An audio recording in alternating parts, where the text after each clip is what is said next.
Assalamualaikum warahmatullahi wabarakatuh. Salam antusias bagi Bapak Ibu dan sahabat-sahabat semua. Selamat datang di Sekolah Bisnis Indonesia. Bersama saya Ati, kali ini kita akan berbincang-bincang seputar bisnis. Kita akan bertanya hal-hal yang sekiranya selama ini sering menjadi pertanyaan bagi siapapun yang tentunya ingin berbisnis atau sudah mulai berbisnis. Dan kita akan berbincang dengan sosok yang sangat luar biasa. Beliau adalah business coach dan tentunya beliau adalah founder Sekolah Bisnis Indonesia. Halo Coach Hidayat, apa kabar? Halo Buati, alhamdulillah baik Sehat. ya, alhamdulillah Ya. dan salam antusias selalu tentunya. Oke, nah Coach, kita mau nanya-nanya banyak hal nih Coach, tentunya seputar bisnis. Karena ya bicara bisnis ini kan dari mulai bisnis, setelah berbisnis atau bisnis sudah berjalan, ini tentu banyak hal yang kadang kita nggak tahu nih harus belajar kemana. Nah, saat Asal ini. pertanyaannya jangan susah-susah ya. Oke, siap. Pertama tentunya dimulai dari kalau seseorang mau berbisnis. Pada saat mau berbisnis, banyak orang di luar sana tuh bingung gitu ya. Nanti kalau saya bisnis, takut gagal. Kira-kira tipsnya apa nih Coach? Sehingga pada saat mulai bisnis ya harapannya sukses ya, minimal bisa lari kencang. Iya, baik.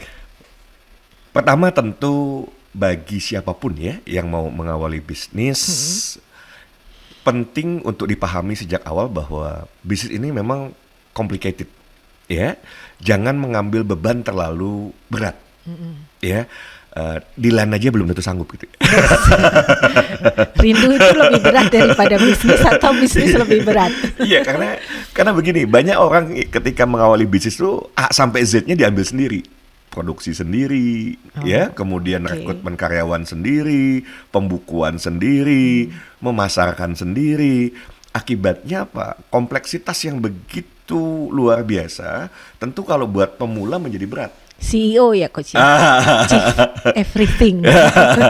Jadi penting untuk kalau mau awal tentu yang pertama harus punya dreams dulu tetap gitu ya. Saya mau berbisnis ini harus punya, ada satu rahasia formula kalau siapapun mau berhasil sebetulnya di bidang apapun termasuk di bisnis.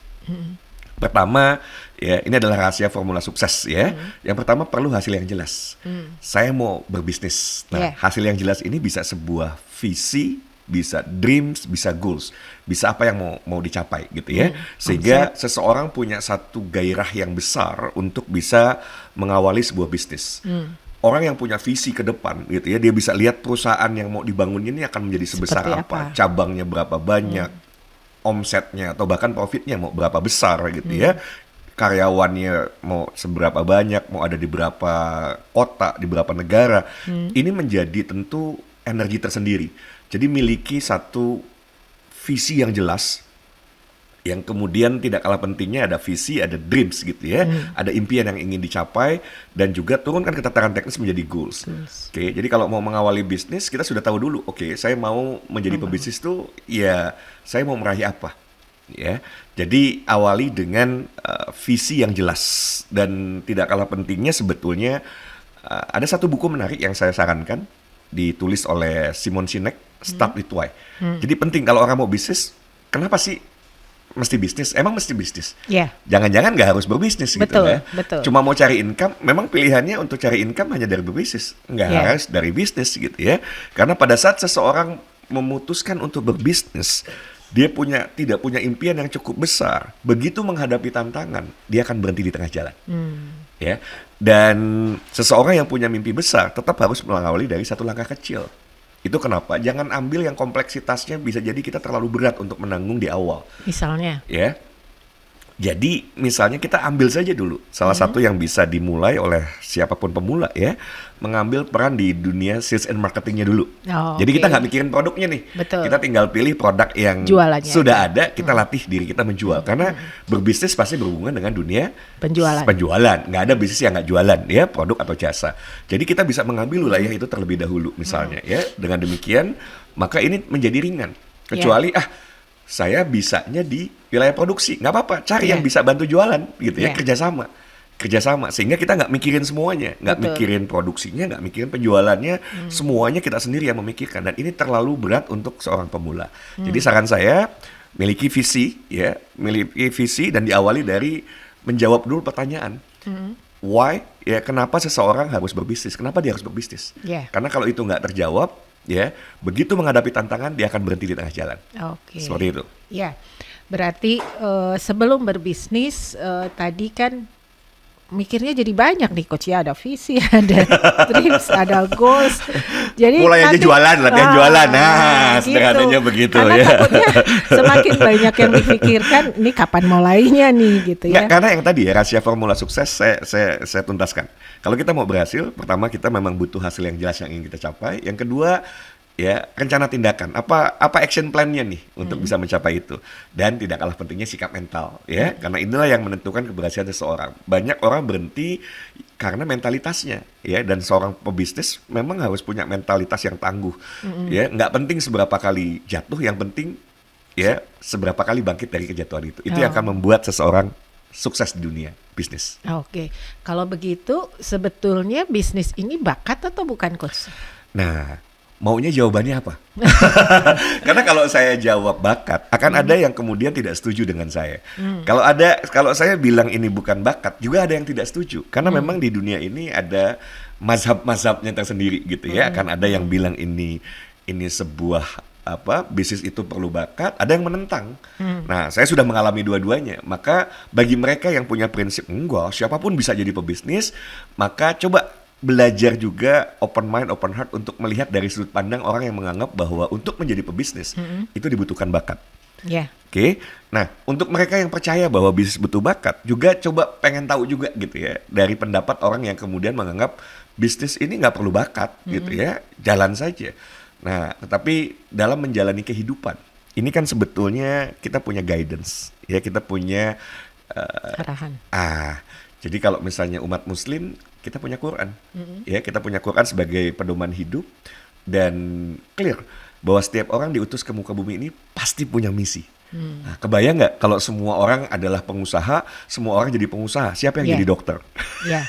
Siapa yang jadi perawat, siapa yang jadi yang kerja di bengkel dan lain Betul. sebagainya. Jadi setiap orang punya perannya masing-masing. Maka penting sebetulnya kalau kita bicara bakat atau tidak, ya kembali tadi tidak perlu diperdebatkan, cobalah mendalami lebih dalam gitu ya. Dan saran saya salah satu yang kemudian bisa didalami adalah mempelajari tentang talent mapping. Dan itu menjadi bonus kalau bersekolah di sekolah bisnis Indonesia. Wow.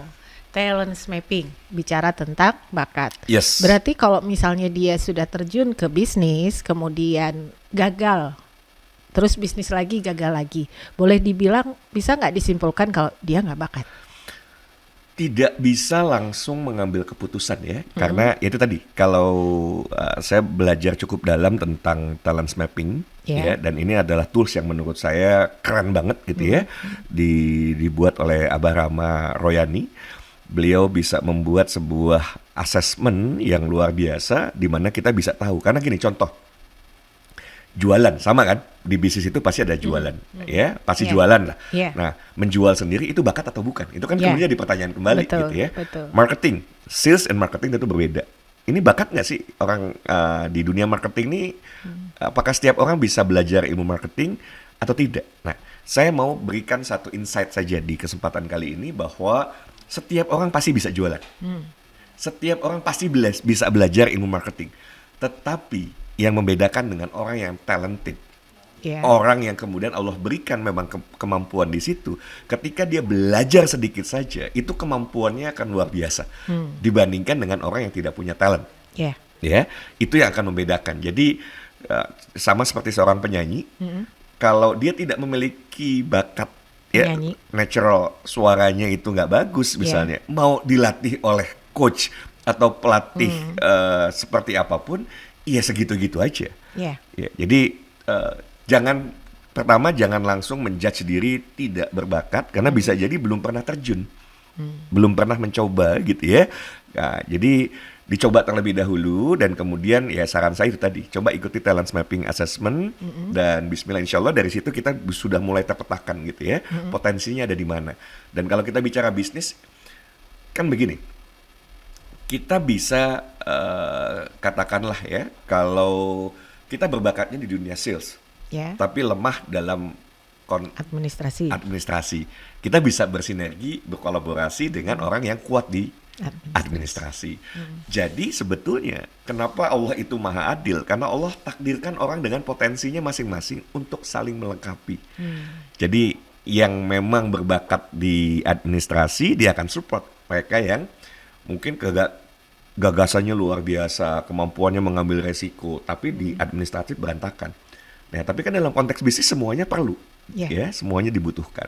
Seperti itu. Kalau begitu berarti bisnis ini tidak lepas dari tim ya Coach ya? Yes, karena sebuah bisnis yang besar, ya hampir bisa dipastikan karyawannya juga orang yang terlibat di dalamnya pasti banyak gitu ya. Yeah. Salah satu misalnya divisi penjualan misalnya, semakin banyak tenaga penjualannya, peluang untuk bisa menghasilkan revenue yang lebih besar tentu terbuka lebih lebar dibandingkan sebuah bisnis yang karyawan di bidang salesnya terbatas, ya katakanlah seperti itu. Jadi kekuatan dalam membangun tim di bisnis ini menjadi sangat penting dan disadari atau tidak, setiap orang tuh punya soulmate. Jadi coba pelajari ya, bisnis-bisnis besar itu pasti di dalamnya bukan cuma orang sendirian, tapi ada orang yang melengkapi. Memang ada yang muncul ke permukaan ya, karena memang talentnya ada di situ. Yeah. Tetapi ada yang di belakang layar yang membackup agar bisnisnya bisa berjalan dengan baik. Oke. Nah, kalau bicara tadi di awal memulai, kemudian berikutnya adalah kalau sudah menjalani bisnis nih Coach. Memulai kan tadi ya dengan segala macam kebingungan, terus kenekatan gitu ya. Tapi ketika sudah berjalan kan otomatis mau nggak mau harus bertahan, harus survive. Nah, gimana nih Coach untuk bisa bisnisnya itu bertahan? Ya, tadi kembali ke formula sukses ya. Perlu hasil yang jelas. Ya, jadi di situ ada visi, ada dream, ada goals. Orang bertahan ketika dia punya mimpi. Ya, kalau nggak punya impian, maka seringkali tadi begitu menemui kendala, tantangannya terlihat lebih besar dan apa yang ingin dicapai ya lebih kecil daripada tantangan itu, dia akan berhenti. Ya, maka penting yang tadi, secara pribadi dia harus memiliki impian yang besar terlebih dahulu, gitu ya. Nah, berikutnya adalah perencanaan yang jelas. Ya memang mau belajar, mau bertumbuh. Karena pada saat kita tidak berhasil, bisa jadi action plan-nya yang kemudian, ya rencana aksinya tidak menopang pencapaian hasil. Ya kita harus mengubah rencana-rencana kerjanya agar hasilnya berubah. Yeah. Dan yang tidak kalah pentingnya adalah sikap mental positif. Jadi pada saat seseorang gagal, bagaimana bisa bangkit lagi? Ini penting. Di situ butuh, menurut saya minimal 2. Satu, ya itu kalau bisa ada mentor. Ya, yang kedua lingkungan yang kondusif. Jadi kalau kita bergaul dengan orang-orang yang kemudian tidak positif, negatif, nanti ada yang bilang tuh kan, apa nggak cocok bisnis, udahlah gitu ya. Ya jadi pencuri impian yang akan terus memutus impian seseorang agar akhirnya menyerah gitu ya. Maka dengan siapa kita bergaul itu menjadi sangat penting untuk mencapai kesuksesan kita. Jadi selain visi, impian, goals tadi untuk mendukung harus ada mentor dan lingkungan yang kondusif atau positif ya. Karena bisa jadi visinya sudah jelas, kemudian dreams-nya sudah, goals-nya juga sudah tertulis, tapi lingkungannya negatif atau tidak mendukung, maka akan mengganggu 3 hal tadi ya Coach ya. Iya, karena bisa jadi begini, pada saat seseorang misalnya melakukan satu tindakan tertentu ya action plan-nya dilaksanakan. Terus gagal misalnya, ya. Kalau kita ada mentor, dia akan lihat kenapa hal tersebut misalnya gagal. Mentor akan melihat dari sudut pandang yang bisa jadi tidak dilakukan oleh si pelaku gitu ya. Si pelaku kan yang namanya udah kecapaian, dia ada di bisnis gitu ya, sama seperti di lapangan sepak bola lah misalnya ya. Kenapa penting ada pelatih? Pelatih itu bisa lihat dari berbagai angle. Tapi kalau pemain dia udah capek di dalam lapangan, dia udah kelelahan dan dia nggak tahu ini harus bagaimana gitu ya. Itulah pentingnya peran seorang pelatih. Ya, jadi bukan hanya di dunia olahraga ya, di sepak bola misalnya, tetapi di dunia bisnis juga seseorang membutuhkan pelatih untuk bisa mengeluarkan potensi terbaik yang dimiliki oleh seseorang. Ya. Nah, di lapangan nih Coach, kan ada bisnis yang ya tadi ya terlepas dari 5 hal tadi, kan ada bisnis yang sama, misalnya anggaplah pedagang bakso. Ada pedagang bakso yang sukses, tapi ada pedagang bakso yang tumbuh, besok mati, kemudian hari ini buka, besok tutup. Apakah memang karena dipengaruhi oleh hal-hal tadi semua atau ada faktor lain kira-kira Coach? 5 hal tadi tentu menjadi satu kunci ya, dan kemampuan beradaptasi juga menjadi penting karena zaman selalu berubah. Pada awal mungkin kalau kita membuat bakso yang enak saja orang sudah Biasa. beli gitu ya, awalnya jadi pelanggan. Tapi di tempat lain ada yang bukan cuma sekedar enak, tapi misalnya lebih ramah pelayanannya, lebih cepat pelayanannya. Yang di sini pelayanannya udah lama gitu ya, kemudian nggak senyum dan lain sebagainya, orang pindah. Nah, kalau cuma mengandalkan yang tadi, oke, servisnya excellent. Di tempat lain ada yang servisnya excellent, plus sesuatu yang unik, sesuatu yang berbeda. Dia menghadirkan bakso yang memang berbeda dengan di tempat lain yang tidak ada misalnya ya. Inovasi dalam bentuk misalnya bentuk baksonya atau ya macam-macam formula lah katakanlah seperti itu. Sehingga orang berpindah. Nah, kemampuan untuk terus melakukan inovasi. Nah, ini juga kunci. Inovasi yang akan membuat kita bisa beradaptasi dan menghadapi zaman yang selalu berubah. Melalui inovasi kita bisa hadirkan sesuatu yang terus bisa disukai oleh pasar. Karena kuncinya kembali orientasinya ke pasar.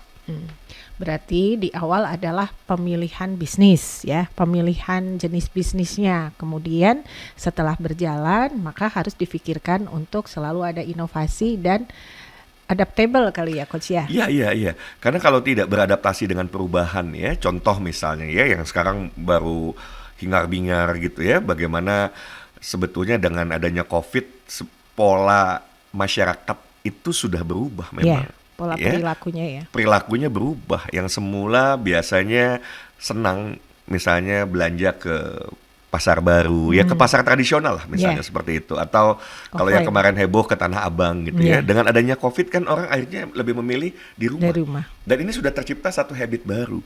Apalagi disadari atau tidak, perilaku ini ada perubahan ya. Ternyata belanja di online itu ada satu unsur yang tidak didapat dibandingkan belanja offline. Apa? Harap-harap cemas kan. Iya, ini kalau mak-mak pasti tahu lah ya gitu ya. Jadi begitu ngorder ini kapan datang gitu kan, ditunggu gitu ya. Suara tukang paket itu lebih merdu kan. Paket gitu ya. Itu adalah ada unsur surprise-nya. Sesuatu yang membuat orang jadi edik gitu ya. Nah, begitu TikTok melihat hal ini, dia segera beradaptasi untuk memudahkan. Kunci dari sebuah bisnis adalah bagaimana permudah setiap orang untuk membeli. Itulah kemudian ada social commerce ya. TikTok itu dari sosial media berubah menjadi social commerce ya, karena memang mau membantu untuk mempermudah. Ketika dipermudah orang makin ketagihan gitu. Kok gampang. Apalagi yang punya uang kan bentar-bentar transfer gitu ya. check out gitu ya. Ini yang sebetulnya ketika tidak beradaptasi ya siap-siap dinosaurus pun punah. Oke. Ya, nah kira-kira kalau yang ingin belajar nih Coach, sebaiknya gimana nih? Karena kan bicara investasi ilmu ini tidak murah ya, tidak sedikit gitu. Iya, dari kompleksitas bisnis ya. Kita ambil misalnya satu bidang lah, marketing. Ini marketing aja dinamis terus, ya dinamis. Sekarang ini era digital. Kita perlu belajar misalnya ya, bagaimana optimasi marketing dengan cara organik misalnya ya, nggak pakai berbayar, baik pemanfaatan sosial media misalnya Facebook ya, kemudian Instagram, ada TikTok, bagaimana bisa memanfaatkan sosial media tersebut untuk sarana bisnis dari cara organik tidak berbayar. Bisa juga menggunakan yang berbayar misalnya ya, Facebook Ads, IG Ads, TikTok Ads. Ini kompleks, orang mesti terjun ke dalamnya dan ada fase trial and error. Makanya penting kalau punya mentor, trial and errornya itu diperpendek. Sehingga biayanya bisa menjadi lebih hemat. Dan yang lebih bahaya sebetulnya ketika trial and error, kemudian kita merasa kayaknya, udahlah saya nggak cocok, saya nggak bisa, berhenti. Tapi kalau punya mentor, ini bukan masalah kesalahannya itu sudah bisa diketahui oleh mentornya, sehingga ayo shortcut nih, jangan melalui hal-hal yang sebetulnya ya akan membuat siapapun menjalani itu gagal gitu ya. Itu kenapa pentingnya seorang mentor. Ditunjukkan jalan gitu ya. Yes. Penunjuk jalan, sehingga ketika dia menjalani karena sudah banyak kompleksitas tadi sehingga akhirnya udah buntu ya. Tapi kalau ada mentor itu kan ada yang mengarahkan gitu. Ini sebaiknya ke sini, sebaiknya ini yang dikerjakan, begitu kurang lebih ya Coach ya. Ya, karena kita butuh pengalaman orang lain untuk bisa membantu kita bertumbuh lebih cepat ya. Dan seringkali itu belum menjadi satu teori gitu ya, karena banyak praktek belum ada satu buku rujukannya, tetapi ketika ada mentor yang sudah terjun di situ gitu ya, ya kita bisa dapat pembelajaran dari yang bersangkutan. Ya, dan itu tidak ada di teori. Ya. Nah, kadang nih banyak juga pertanyaan gini Coach. Sebetulnya bisnis apa sih yang kalau boleh dibilang menjanjikan untuk sukses? Ada nggak sih Coach? Baik. Kalau kita cek, ada nggak orang yang menekuni dunia fashion dan berhasil? Ada. Kuliner? Ada. Dunia misalnya perhotelan, ada yang berhasil? Ada. Ada yang tutup? Ada. Ada. Dunia edukasi? Ya. Ya, bikin sekolah misalnya, ada yang berhasil? Ada. Ada yang tutup? Ada. Nah, jadi terkait dengan bidang ini tentu sesuatu yang tentu jauh lebih menyenangkan kalau ada passion kita. Tapi itu nggak cukup. Ya. Ya, bisnis itu bukan hanya sekedar passion gitu ya. Kalau kita passion, saya passionnya masak. Berbisnis dengan hanya sekedar bisa masak tuh beda. Karena Hobi. masak itu hanya bagian dari proses di bisnis, di bagian produksi saja gitu ya. Orang bisa bikin masakan enak, tapi belum tentu bisa memasarkan. Ya. Oke, jadi sekali lagi ketika seseorang mau milih, lantas saya harus bagaimana gitu ya. Ya, saya selalu anjurkan sebetulnya yang ambil yang resikonya paling minim, ya. Kemudian jangan mengambil kompleksitas, jadi terjun langsung sendiri untuk semuanya nih, mulai dari produksinya sampai pemasarannya dan lain sebagainya. Jadi lebih baik misalnya, yuk belajar dulu yang resikonya lebih minim kalau kita mau terjun ke dunia pemasaran. Ya, jadi kita cari saja produk, ya kita ambil misalnya ada affiliate dari mana Produk gitu ya, karena lain. itu kenapa di nggak apa-apa kalau saya sebutnya TikTok affiliate itu luar biasa gitu ya, karena ya mereka bisa dapat uang tanpa keluar modal ya, quote and quote ya, karena sudah disiapkan segala macam produknya. Ya, dan itu pilihan yang strategik menurut saya dibandingkan kita langsung membangun sendiri ya dari proses produksi. Ya. Nah, kalau bicara tentang hobi nih Coach, kan banyak juga ya, kadang ibu-ibu nih, saya bisa masak, saya hobi masak, masakan saya enak gitu, dan akhirnya saya yakinlah kalau berbisnis masakan berhasil gitu. Bisa nggak hobi ini juga menjadi pendukung untuk tadi kesuksesan bisnis? Iya, tentu kalau diawali dengan hobi gitu ya, tetapi dilengkapi dengan keilmuan yang lainnya, ini menjadi sesuatu yang menyenangkan. Satu yang menyenangkan ya, karena kita memang passionnya ada di situ. Berbeda kalau kemudian kita memulai dari sesuatu yang bukan passion kita. Tetapi sekali lagi, lengkapi kemampuan kita dalam hal membuat sesuatu itu dengan hal-hal yang lain dibutuhkan di dunia bisnis ya, seperti sales and marketing dan lain sebagainya. Jadi bisnis diawali dari hobi, boleh nggak? Ya boleh-boleh saja gitu ya. Tetapi yang paling utama adalah orientasi ke pasar. Dan jangan sampai ya, kalau ini adalah PD sendiri, saya jago masak, masakan saya enak. Kata siapa? Kata saya. Nah ini yang harus valid gitu ya. Kenapa harus orientasinya pasar? Coba orang mau beli nggak? Ya kalau dikasih gratis, orang tanya, kita kasih gratis nih makanan yang kita buat, terus nanya enak nggak? Kira-kira jawabannya apa? Enak. Nggak gitu enak ya. Soalnya ngomong nggak enak. Jadi nggak valid hasilnya gitu kan. Tapi kalau coba orang mau beli nggak? Oh ternyata mau beli gitu ya. Nah, mau beli sesuai dengan harga yang seharusnya misalnya ya. Nah, ini yang menurut saya memang ya harus banyak hal yang harus diuji. Itu kenapa perlu mentor tuh itu gitu ya. Jadi bukan cuma wah saya kan bisa masak, masakan saya enak, kata siapa? Kata saya gitu ya. Begitu dijual nggak laku gitu ya. Karena enaknya kata sendiri gitu ya. Betul.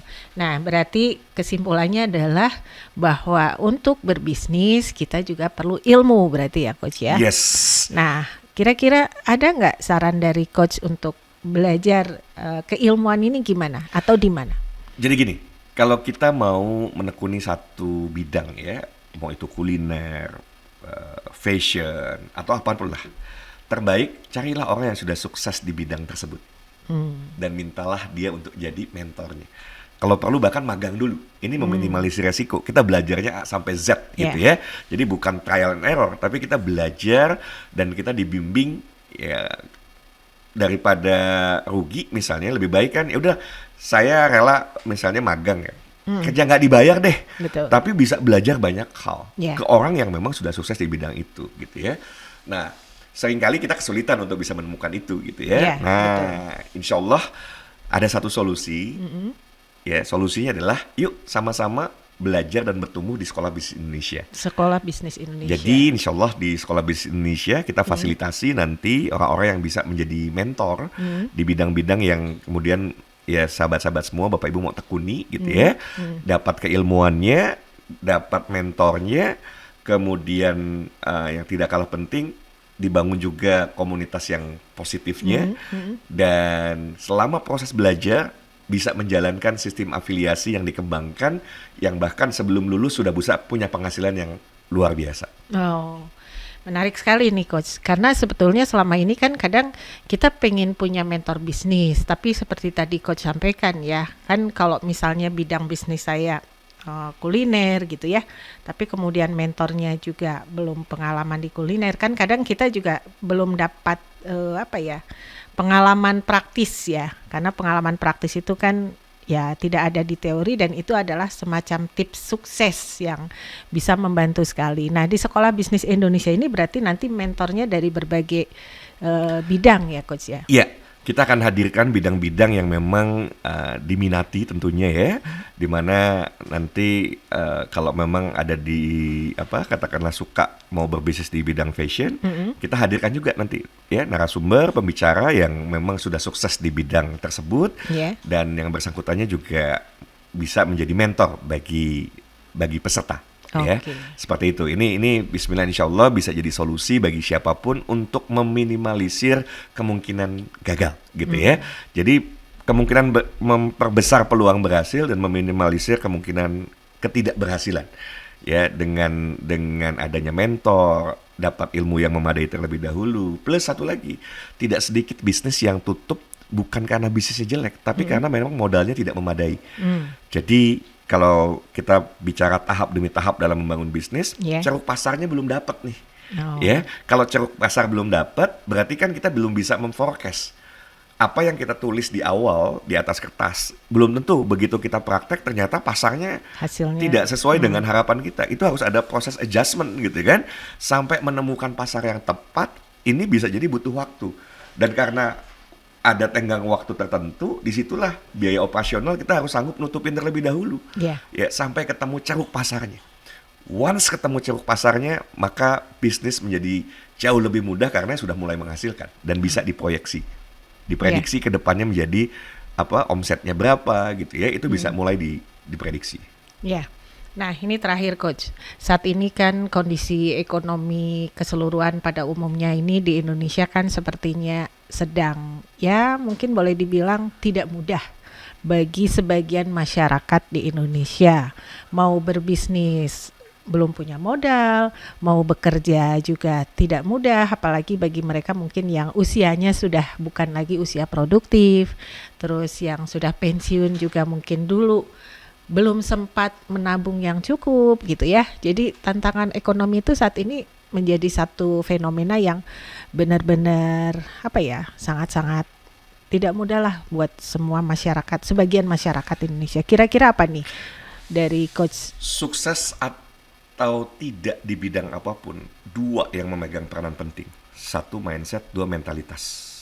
Ya, dan ini memang tidak mudah. Sekali lagi kalau kita bicara mindset ya, banyak orang yang kemudian punya pola pikir yang belum tepat. Dia terjun ke bisnis tapi mindsetnya belum mindset entrepreneur. Satu misalnya nggak siap menghadapi kegagalan. Padahal kegagalan adalah sebuah keniscayaan. Pasti. Nggak ada satupun pengusaha di muka bumi ini yang tidak pernah mengalami kegagalan. Gitu ya.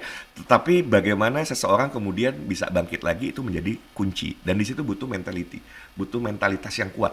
ya, butuh mentalitas yang kuat. Nah, hanya seringkali mentalitas ini kan memang ya memang harus dibentuk, dibangun. Ya, begitu orang gagal, tidak sedikit yang kemudian akhirnya berhenti, nggak cukup kuat mentalnya. Ya, Tetapi dengan hadirnya mentor, dengan hadirnya pendamping atau pelatih gitu ya, ya pelatih tahu betul seseorang itu sebetulnya kapasitasnya ada di mana. Sehingga ketika dia mengalami kegagalan, seorang pelatih bisa melihat, nggak kok, yuk bangkit lagi. Ya, dia akan bisa menumbuhkan raksasa yang mungkin saat ini sedang tertidur di dalam dirinya. Ya, sikap mental seorang pemenang dari setiap ya. orang sebetulnya perlu dibangkitkan, dan untuk itu peran pelatih menjadi sangat penting. Dan saya mengajak Bapak Ibu, sahabat-sahabat semua, bismillah insya Allah ya, hadirnya Sekolah Bisnis Indonesia itu bisa menjadi solusi bagi sahabat-sahabat yang memang mau terjun ke dunia usaha.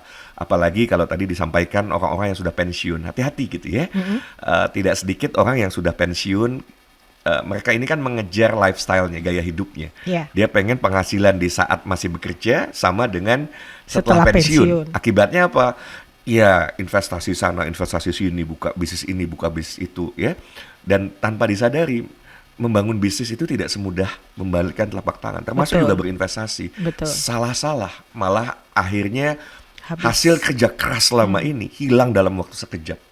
Nah, maka yuk bersama Sekolah Bisnis Indonesia, nanti siapapun ya, termasuk mereka yang mau pensiun, yang sudah pensiun, ya, gimana di usia yang orang anggap tidak lagi produktif. Ya. Kalau di dunia usaha nggak ada cerita seperti itu gitu ya. Kita masih bisa lihat pengusaha-pengusaha di umur 70, ada yang bahkan di usia 80, Ya. masih mereka produktif di bisnis. Ya, oke, menarik sekali Coach. Bicara bisnis tentunya sangat banyak ya, dan tentunya sangat banyak hal yang kita ingin tahu. Hanya mungkin kita bisa lanjutkan di kesempatan lain ya Coach ya. Dan tentunya terima kasih banyak Coach Hidayat atas waktunya. Sehat selalu dan Amin, sukses amin, selalu amin. untuk Coach Hidayat dan Sekolah Bisnis Indonesia. Baik, sahabat Sekolah Bisnis Indonesia. Jadi tadi ada satu kalimat yang sangat menarik ya buat saya, bahwa kegagalan itu tentu akan kita hadapi oleh siapapun ya, oleh profesi apapun, termasuk oleh pebisnis. Jadi kegagalan itu adalah keniscayaan. Tapi yang terpenting adalah bahwa ketika kita jatuh, yang terpenting adalah kita bangun, bangkit kembali untuk meraih atau mengejar dreams atau impian yang sudah kita buat. Nah, Sekolah Bisnis Indonesia hadir untuk membantu siapapun untuk mendapatkan ilmu yang selama ini mungkin tidak bisa didapatkan di lembaga formal. Dari sisi keilmuan, dari sisi pengalaman, sahabat semua nanti akan bisa mendapatkan di Sekolah Bisnis Indonesia, dan tentunya peluang-peluang yang sangat menarik juga ada di Sekolah Bisnis Indonesia. So, jadi tetap menyimak di channel Sekolah Bisnis Indonesia bahasan-bahasan yang lain, ilmu-ilmu yang lain, dan semangat selalu, salam sehat, saya pamit, Assalamualaikum warahmatullahi wabarakatuh.